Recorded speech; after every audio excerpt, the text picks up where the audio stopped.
Good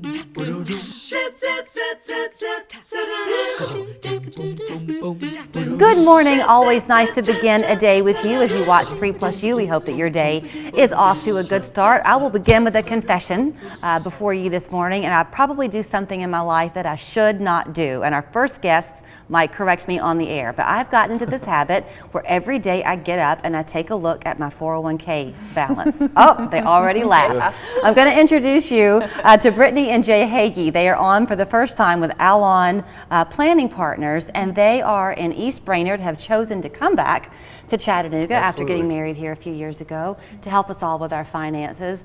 I have been one of those people, Brittany, who kind of watched at the end of 2022, and I thought, it's coming. Most folks have. Right? Yeah, and so, but I thought I'm not gonna worry. I'm just gonna be calm. So what has happened? I've been on a roller coaster ride. I've dipped a bit, then I've come back up. That's right. Right.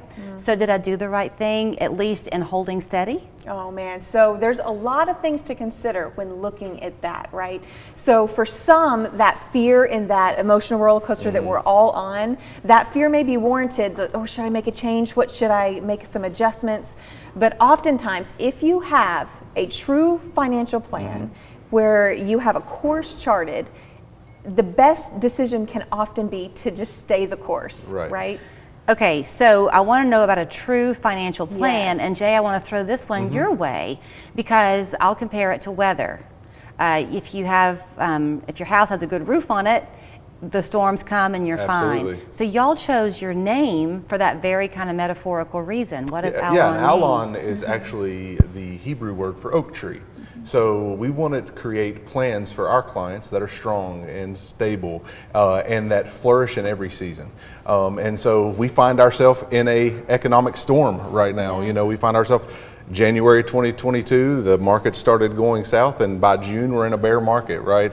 And so most folks have looked at their 401k balance or their IRA balance and done like you, ripped on, like hold on tight, right? This morning I went, yay. Yeah. But, you know, folks that have a crafted, comprehensive financial plan that includes investment management, tax planning, estate planning, that's well-rounded and well-rooted, can have more peace and stability when they're going through the storm to understand I have a plan for the buckets of money that I've established so that I know even in times of uncertainty and economic downturn that there's going to be some stability there for me. So I'll speak to that really quickly. If you have a comprehensive financial plan and you are one of those who is looking at your 401k every day, that's going to keep you on this emotional roller coaster. And too often what happens is when we live in this place of it's high one day, it's low, where it's sinking for 7 days in a row or something, it breeds fear. And when we feel this fear, we make these knee-jerk reactions and end up making decisions to our detriment. Okay, I know there's a lot we want to cover, so I'm going to stick with the stocks for just 1 second. I was told once, though, that if you are on that 7-day decline, that really can also work to your advantage because you're able to buy a lot more, and when the market does come back up again, you're going to really profit. Well, that's the dollar cost averaging portion, right? So if you'll stay and you do have cash reserve and you are planning well and you can buy the dips and you can dollar cost average in, you're going to, you know, come up with the market on the rebounds. And so that's going to benefit you greatly. So ultimately what you want to make sure is that you have a secure plan in place so you're not making emotional decisions to pull everything out or push everything in at one time, right? Because when we're making those knee-jerk reactions, we're not really thinking clearly a lot of times. So something that y'all share with me that I think is fairly unique to you, I think, is that you don't have to have a certain portfolio balance to come and take your advice. That's right. We have no minimums for the investment piece, and we really set our hill on the financial literacy and financial education. We have a passion to empower people to understand their finances because it can be really daunting and really overwhelming. So we want to make it simple. We want to make it simple and put it in terms to where we can understand. You can feel confident in your plan. You can have even knowing the right questions to ask with your financial advisor. That's a big thing. Okay, to that end, what is one? What is a question you ought to ask? I mean, there are many that you need to ask, and you know, we can walk through each of those. But one, like, I would want to know the person that I'm speaking with, how are you licensed? How do you get paid? And why should I take advice from you? I mean, that's pretty much a normal question that we get a lot. And so being a independent fiduciary only advisor, meaning that we don't work for a big institution, we work for our clients only. That is something important that folks need to know, that somebody giving them financial advice is sitting on the same side of the table as them, right? We're not trying to sell a product or push a certain vehicle, but we are utilizing all vehicles to make sure it fits the plan that our clients have. I know that you know, part of what your strength is that you know how to have 6 people come through your doors a day and see each one of those as the individual person that he or she is. Yet you also probably just know a few things from doing it all the time. But are you part advisor and part counselor? It's funny you say that, because we actually talk about that all the time, how there really is this balance of two, because there is a recent study that Vanguard did, talked about the importance of a financial advisor in someone's life, and the biggest impact that a financial advisor offers to a consumer is the behavioral coaching. When to and not to control your emotions. Yeah, controlling your emotions, so that, again, we're not making those knee-jerk reactions. Money's emotional to us all. We all have, you know, very strong ties and emotions when our money's going down really fast. And when it's going up, you know, when it's going up, we're elated, right? And so we have to make sure that we have a plan that can stay constant. We usually act as counselors, as personal trainers for folks, like in the finance world. I need a personal trainer in fitness a lot, right? Like, and so folks come in for that personal training advice to say, hey, am I on track? What should I be invested in? Here's the time horizon that I have. Here's the goals and the assets that I have. How do I make sure that I'm going to reach those goals? And coaching folks to that, to where they're not making emotional decisions, is very key in what we do. Do you think that some people delay coming in to meet with a financial advisor because they're afraid of being judged? Absolutely, that happens. And we talk all the time about how in our office we've created this environment to where there's never any pressure, there's never any obligation, and there's never any judgment. It's, we all are walking through different things in our lives, and we want to just offer solutions. We are solution-based planners. So you came with some plans of your own today. I don't want to prevent you from being able to discuss those a little bit. So you mentioned financial literacy is a big part of what you do. Can you give us, we're in a bear market, you say. What does that mean?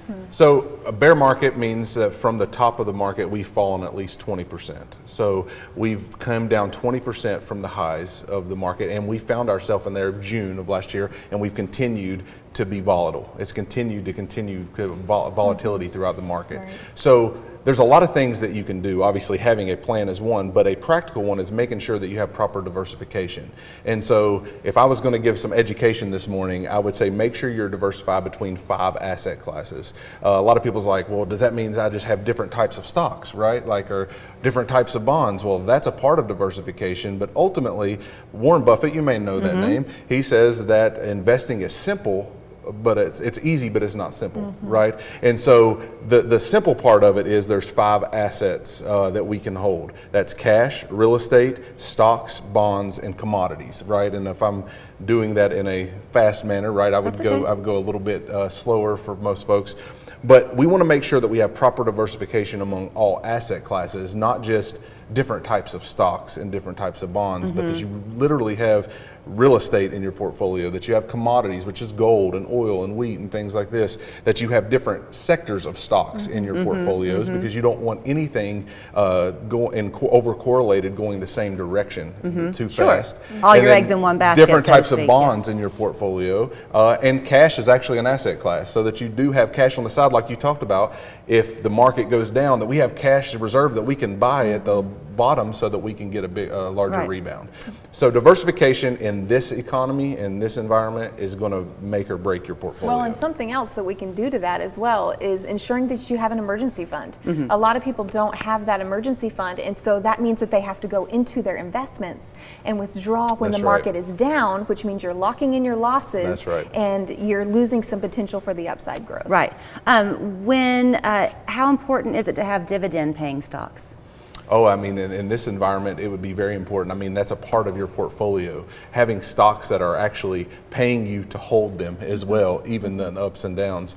We use dividend-paying stocks as a large part of our portfolios. So, does the way you invest in your stock I'm going to go with that for a minute Okay. because almost everybody watching probably has a 401k, which is kind of their typical Right. investment in the Right. market. You change that with each decade of your life? Yes, really with each goal that you have. It's Okay. not just the decade of your life, because time horizon actually makes a difference when I'm going to use that bucket of money. So I could be 20 and needing to buy a house next year, and I'm going to invest that money differently than I am going to be the stocks and bonds and assets that I have for retirement planning. So it's, yes, decades matter, time horizon matters for retirement planning. But it really, we focus on goals. We focus on retirement planning as a large one, but then what other financial goals do you have, and how can we set up the funds that you have in order to reach each of those goals? When you read about the Dow dropping X number of points or the NASDAQ going up, but you'll talk about, I think this is the right phrase, that the Dow dropped below 3,000. Is that right? You hear that a lot, that we don't want the Dow to drop below. Isn't that the benchmark? Well, that's the S&P 500. Oh, see, I don't even know what I'm talking about. So the Dow's 30,000, right? Okay, so the S&P is the 3,000. Yeah, the What does S&P's that at marker 4,000 mean? right now. What does that marker mean? How do they choose So that a benchmark? number? So like typically you have three main indices when it comes to stocks, right? You have the Dow, which is really, folks don't understand, that's only the top 30 stocks in America. So the large cap top 30 stocks is what comprises the Dow. So when we look at that, folks look at the Dow a lot of times and like panicking because of it's going up and down, but it's really just an indicator of how we're doing economically. Ah, okay. So that shows the largest companies, how they're producing, and how our economy is doing. The S&P 500 has over 500 stocks in it, but it's more diversified. So we use that a lot of time as a benchmark for Okay. portfolio analysis, and we're saying, hey, this is what, because it's more diversified within the market, and there's more stocks involved, we can get more of a baseline to how the economics and the economy are doing. Okay. So obviously this year and last year it's been very volatile, and inflation's played a huge part in that, right? And like the Fed's been forced to raise interest rates higher than they've had to in a long, long time because of inflation being up larger than it has in 40 years. Since those those interest rates rather, are going up, if you have the cash, is it a good time to look to buying, a CD or something like that because you're going to get more for your money? Well, again, the way that we talk through our planning is back to what we just said a moment ago. It's purpose-based. Okay. It's not product-based. Okay. So it's based upon our individual clients' needs and goals, and as he mentioned earlier about the time horizon, how long before they need that money, what's that look like? So it's more than just, is this product or this investment better than this? It's Right. more about how well suited would that type of investment be for the specific individual. Okay, That's right. so when people come to see you, how much time should they plan on being there for that initial meeting, and what should they bring with them? Great question. Yeah, we typically take 45 minutes to an hour, and we'll give you a no cost, no obligation review of your portfolio, or I've never done a financial plan before, I have no idea where to even start, right? We have plenty of those folks come in, and we welcome that because that's the folks we want to help as well. Because if you do not have a financial plan, we need to let you know what that is comprised of and how to get one, because everyone needs a plan. Okay.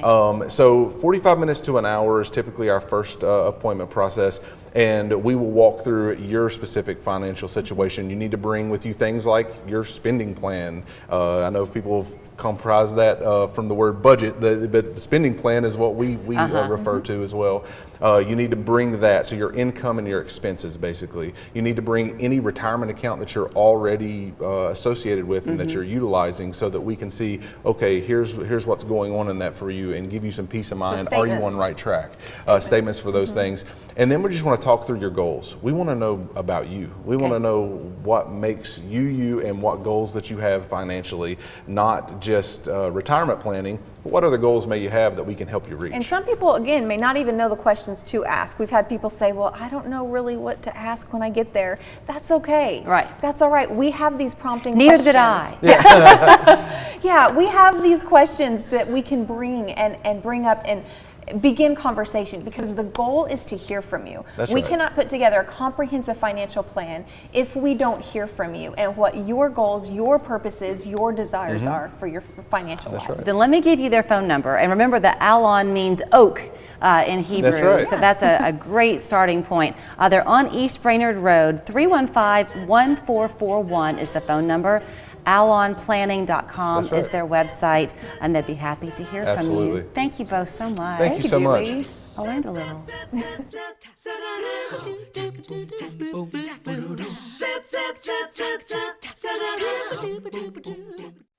At Chattanooga College, we believe our graduates can make a difference in the lives of others.